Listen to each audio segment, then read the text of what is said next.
एक मृत ग्रहबाट एक आपतकालीन सङ्केत आएको थियो। कप्तान लियोरा र उनको अरोराडन जहाजको चालक दलले सङ्केत पछ्याउँदै एउटा विशाल भग्नावशेष सहरसम्म पुगे,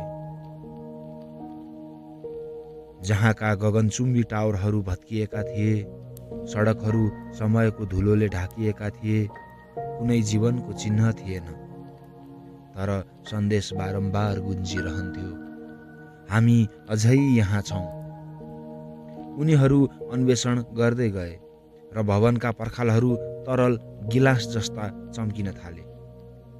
एन्सिन पटेलले एउटा पर्खाल छोए। उनको शरीर एकाएक काप्यो। उनको आँखा ठुलो भयो। म तिनीहरूलाई सुन्छु, उनले कापिरहेको स्वरमा भने। चालक दल पछाडि हट्यो, तर पटेल लर्खराउँदै अगाडि बढे। उनले एक अनजान भाषामा नामहरू बरबराउन थाले।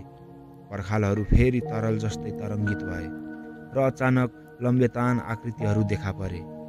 उनीहरू अग्ला पारदर्शी छाला भएका र खोक्रा आँखाहरू भएका भुतिया प्राणीहरू थिए। तिनीहरू फसेका छन्, पटेल बिस्तारै फुसफुसाए। उनको आवाज धेरै स्वरहरूको मिश्रण जस्तो सुनिन थाल्यो।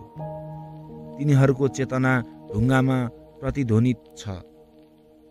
लियोराको मन भारी भयो। यो साधारण आपतकालीन सङ्केत थिएन।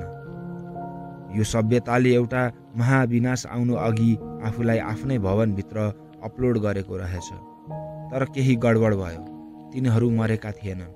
तिनीहरू जीवित पनि थिएनन्, केवल पर्खिरहेका थिए। सन्देश पुनः गुन्जियो, हामी अझै यहाँ छौँ। हामी तिनीहरूलाई मद्दत गर्न सक्दैनौँ, जहाजको एआईले चेतावनी दियो। इन्टरफेस गर्दा यो अपरिवर्तनीय हुन सक्छ। पटेलले भावशून्य अनुहारमा भने, सायद तिनीहरूलाई केवल कसैले सुन्न चाहेको छ। लियोरा अल्मलिन।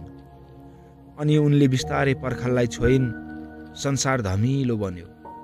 उनीहरूले सुने फुसफुसाहटहरू, देखे तिनीहरूको अन्तिम क्षणहरू, महसुस गरे तिनीहरूको तिर्सना र हजारौं वर्षपछि पहिलो पटक तिनीहरू एक्लो थिएनन्।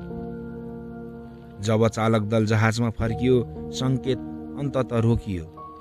पहिले चम्किरहेको सहर अब मौन भयो। अरोराडन बिस्तारै त्यस ग्रहबाट बाहिरिँदै गए, एक भुलिएको संसारलाई सम्झनाको छायामा छोड्दै। भुलिएकाहरूको प्रतिध्वनि। धन्यवाद।